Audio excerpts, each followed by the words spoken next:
برادران اسلام، السلام علیکم ورحمۃ اللہ وبرکاتہ۔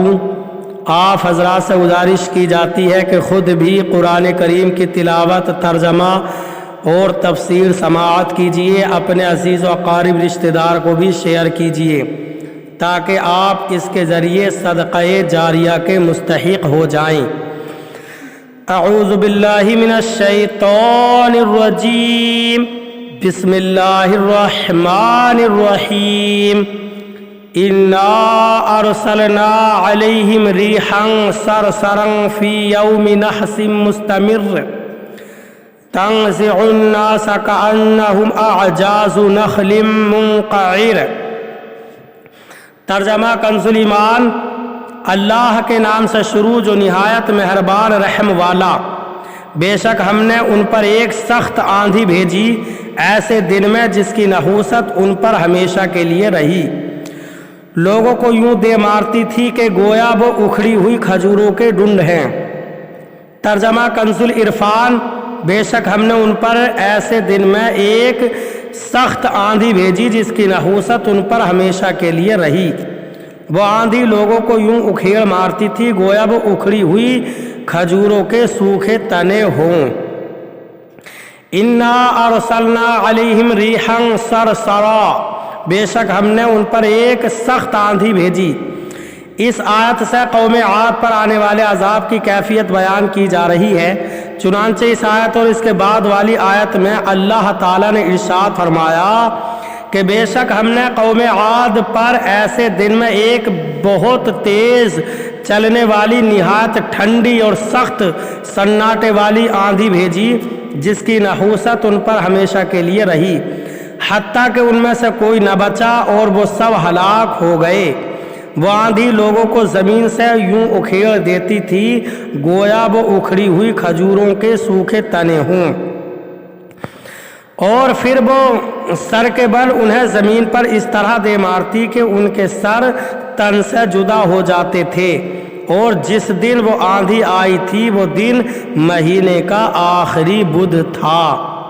نوٹ: بعض لوگ مہینے کے آخری بدھ کو منحوس کہتے ہیں اور اس کی دلیل کے طور پر یہ آیت پیش کرتے ہیں، مگر یہ غلط ہے کیونکہ اس بدھ کی نحوست صرف قوم عاد کے لیے تھی۔ فَكَيْفَ كَانَ عَذَابِي وَنُذُرِ۔ ترجمہ کنز ایمان۔ تو کیسا ہوا میرا عذاب اور ڈر کے فرمان۔ ترجمہ کنز العرفان۔ تو میرا عذاب اور میرا ڈرانا کیسا ہوا۔ فَكَيْفَ كَانَ عَذَابِي۔ تو کیسا ہوا میرا عذاب۔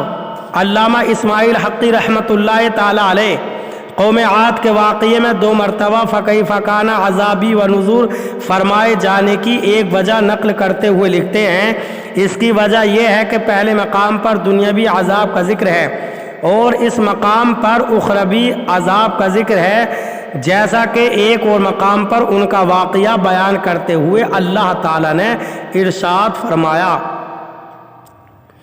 فَأَرْسَلْنَا عَلَيْهِمْ رِيحًا صَرْصَرًا فِي أَيَّامٍ نَحِسَاتٍ لِنُذِيقَهُمْ عَذَابَ الْخِزْيِ فِي الْحَيَاةِ الدُّنْيَا وَلَعَذَابُ الْآخِرَةِ أَخْزَىٰ وَهُمْ لَا يُنصَرُونَ۔ ترجمہ کنز العرفان۔ تو ہم نے ان پر ان کے منحوس دنوں میں ایک تیز آندھی بھیجی تاکہ دنیا کی زندگی میں ہم انہیں رسوائی کا عذاب چکھائیں، اور بے شک آخرت کا عذاب زیادہ رسوا کن ہے اور ان کی مدد نہ ہوگی۔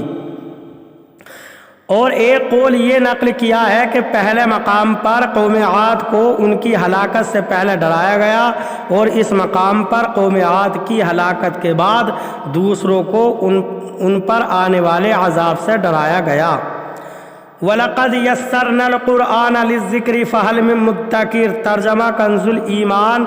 اور بے شک ہم نے آسان کیا قرآن یاد کرنے کے لیے، تو ہے کوئی یاد کرنے والا۔ ترجمہ کنز العرفان۔ اور بے شک ہم نے قرآن یاد کرنے، نصیحت لینے کے لیے آسان کر دیا، تو ہے کوئی یاد کرنے، نصیحت لینے والا۔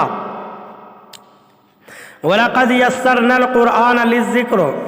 اور بے شک ہم نے قرآن یاد کرنے نصیحت لینے کے لیے آسان کر دیا۔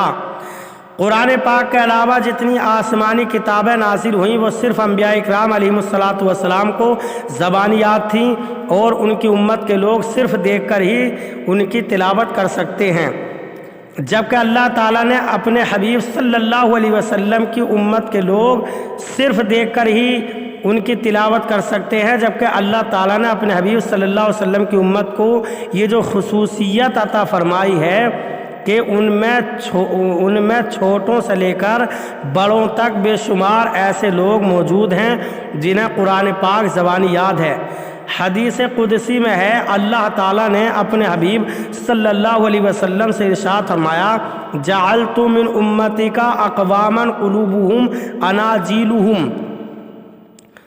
اس کی وضاحت کچھ یوں ہے کہ اے حبیب صلی اللہ علیہ وسلم، میں آپ کی امت میں ایسے لوگ پیدا کروں گا جن کے دلوں میں قرآن اس طرح محفوظ ہوگا جیسے سابقہ انبیاء اکرام علیہم الصلاۃ والسلام کے دلوں میں انجیل محفوظ تھی۔ اللہ تعالی ہمیں قرآن کریم پر صحیح معنی میں عمل کرنے کی توفیق عطا فرمائے۔